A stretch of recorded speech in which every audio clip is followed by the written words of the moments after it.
ಎಲ್ಲ ನಮ್ಮ ಗೆಳೆಯರ ಬಳಗದೊಂದಿಗೆ ಆಯೋಜನೆ ಮಾಡತಕ್ಕಂಥ ಬಂದಿರತಕ್ಕಂಥದ್ದು ಅದು ಕಾರ್ಯ ಶ್ಲಾಘನೀಯ.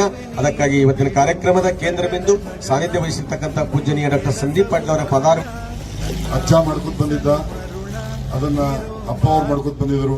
ಅದು ನನ್ನ ಧರ್ಮ, ನಾವು ಮಾಡ್ಕೊತ ಹೋಗ್ಬೇಕು, ಮುಂದೆ ನನ್ನ ಮಕ್ಕಳು ಮಾಡ್ಕೊತ ಹೋಗ್ಬೇಕು, ಹಂಗೆ ವಂಶ ಪರಂಪರೆಯಾಗಿ ನಡ್ಕೊತ ಹೋಗ್ಬೇಕು. ಯಾಕಂದ್ರೆ ನಿಮ್ಮಲ್ಲಿ ನನ್ನ ಹೃದಯ ಮತ್ತು ನಿಮ್ಮ ಹೃದಯ ಎರಡೂ ಒಂದೇ. ನಾವು ಜಾತಿಯಲ್ಲಿ ಇಬ್ಬರೂ ಒಂದೇ. ನೀವು ಬ್ರಾಹ್ಮಣರಿರ್ಬೋದು, ನಾನು ಮುಸಲ್ಮಾನ್ ಇರ್ಬೋದು, ನಾನು ಮುಸಲ್ಮಾನ್ ಇರ್ಬೋದು, ನೀವು ಬ್ರಾಹ್ಮಣರಿರ್ಬೋದು. ಅದಕ್ಕೆ ಜಾತಿ ಮುಖ್ಯ ಅಲ್ಲ, ಜಾತಿ ನಾವು ಮಾಡ್ಕೊಂಡಿದ್ದು. ನಮ್ಮಲ್ಲಿ ಇರುವಂತ ಪ್ರೀತಿ ಮುಖ್ಯ. ಯಾವತ್ತಿನ ದಿವಸ ಈಗಿಂದಲ್ಲ, ನಮ್ಮ ಅಜ್ಜ ಹಿಡ್ಕೊಂಡು ಬಂದಾಗಿನಿಂದ ನಿಮ್ಮ ಪ್ರೀತಿ, ನಿಮ್ಮ ಬಾಂಧವ್ಯ, ನಿಮ್ಮ ಇದು ನಮ್ಮ ಮೇಲೆ ಭಯಂಕರ ಅದ. ಅಷ್ಟೇ ಪ್ರೀತಿ ನೀವು ನಮ್ಗೆ ಕೊಟ್ಟಿರಿ, ನಾವು ಅಷ್ಟೇ ಪ್ರೀತಿ ಕೊಡಬೇಕು. ಅದಕ್ಕೆ ಇವತ್ತಿನ ದಿವಸ ಬಹಳ ದೊಡ್ಡ ಕೆಲಸ ಅಲ್ಲ ಇದು ನಾವು ಮಾಡೋದು. ನೀವೇನು ಇವತ್ತು ಮಾಡಾಯ್ತೀರಿ, ಇದು ನಮ್ಮ ಮೇಲೆ ಉಪಕಾರ ಮಾಡೋದಿಲ್ಲ. ಯಾಕಂದ್ರೆ ಮುಂಜಾನೆ ಹಿಡ್ಕೊಂಡು ಸಂಜೀತನ ಉಪವಾಸ ಇದ್ದೀನಿ, ಇವತ್ತೇನು ಬಿಡ್ತೀರಿ, ನಿಮ್ಮದೇನು ದುವಾ ಆಗ್ತದ, ಅದು ನಮಗೆ ಉಪಕಾರ ಇದ್ದಂಗ. ಅದಕ್ಕೆ ಎಲ್ಲರಿಗೂ ನಾನು ಆಭಾರಿಯಾಗಿದ್ದೇನೆ.